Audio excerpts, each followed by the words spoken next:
Kids with guns, kids with guns, taking over, but it won't be long. They're mesmerized, skeletons. Kids with guns, kids with guns. Easy does it, they got something to say. Drinking now.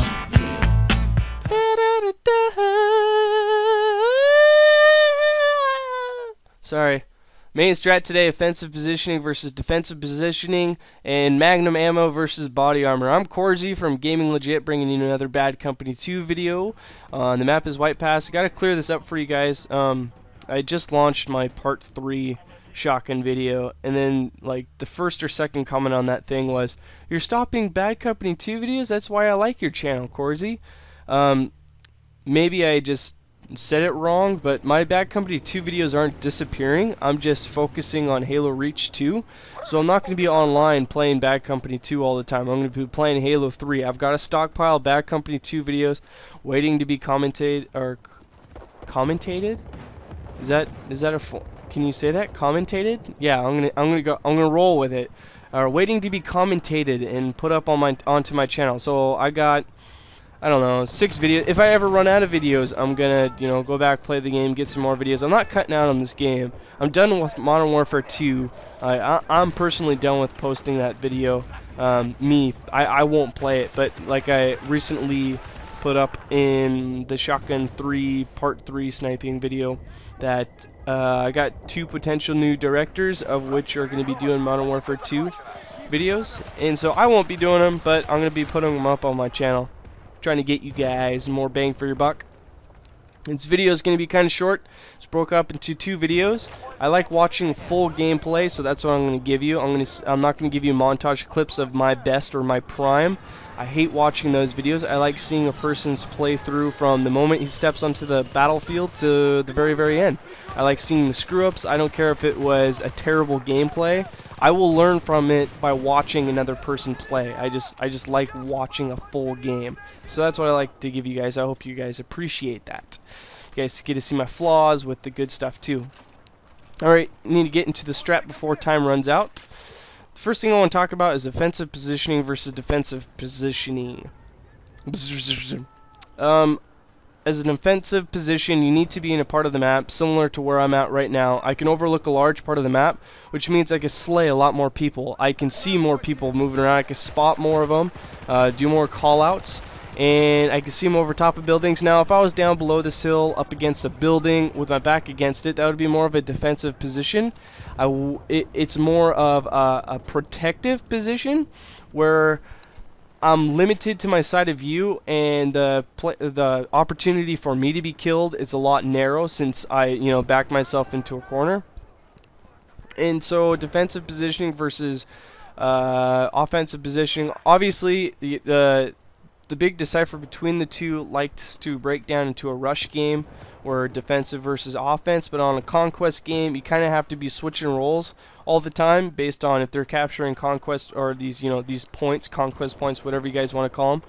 And so sometimes you'll be defending a base, and so you go into defensive positioning where you're putting yourself into a corner, waiting for an onslaught of the enemy team to kind of funnel in to try to take that point, and you can pick them off. And that switches over to the offensive positioning where I kind of do and kind of put on display this entire game where I'm continually on the move, moving about the map. Even when I'm running and you see the very center of my screen, I'm not staring at the very center of my screen. I'm actually looking off to the sides, trying to see and catch movement between the bushes and in the brush between the trees, trying to catch someone moving or an odd shaped object. I'm not always focusing straight down the center of my screen. Second thing I want to talk about for you guys, I hope that makes sense, the offensive positioning versus defensive positioning. It's pretty straightforward, I think. Anyways, alright, I'm going to go into the second strat, or the third strat rather. Magnum ammo versus body armor. Now, me personally, I favor the Magnum ammo. If you're a defensive type of person, go ahead and put the body armor on, but reasonably, like, why not put the Magnum ammo on? Like, So I'll give you a situation, like say you see 3 guys running in front of you, but you don't have the magnum ammo equipped, and so you have to reload 3 times before you can even kill those guys, versus the situation where you had the magnum ammo equipped and you're able to kill them. Now if you had the body armor equipped during that situation, yeah, you're safe from being killed, but you're not going to be able to get those kills. If you have the body armor on, vice versa, and you run into several guys and they're putting shots onto you, you're going to be killed. You know, whether you have the body armor or not. You might be able to get one of them before you die. I just think in the long run, having magnum ammo is going to get you more kills. The body armor saves you, I mean, maybe every once in a while, but realistically, if someone's shooting at you, you're going to die. Like, if he catches you off, you know, from your side or your back, you're going to die. There's no avoiding it. Like, the body armor doesn't give you some kind of overshield like Halo. It's not that crazy. It'll prevent you from getting killed from one shotgun shot, but other than that, really Magnum's the best way to go. That's kind of, you know, my view on that. Bouncing Panda was the person I was rolling with this game.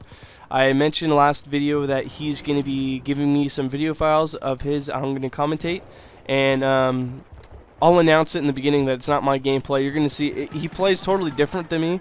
I play with him all the time. He's going to be in my wedding. He's one of my dudes standing next to me in the penguin outfits, supporting me during these efforts. He would be doing his commentary too. I might actually do a dual commentary. Maybe I'll get his ass on this mic so you guys can hear him. But he's kind of like a passive guy. He's not as enthusiastic as I am. But he's a cool guy. Maybe I'll do a dual commentary with him. Stuff to take from this game too. Remember, this is part 1, part 2. There's gonna be 2 parts of this. When you run out of ammo, for this gun especially, the M60, remember they're nerfing it, and so they're gonna drop the rate of fire on it because this gun's so beefy compared to all the other LMGs.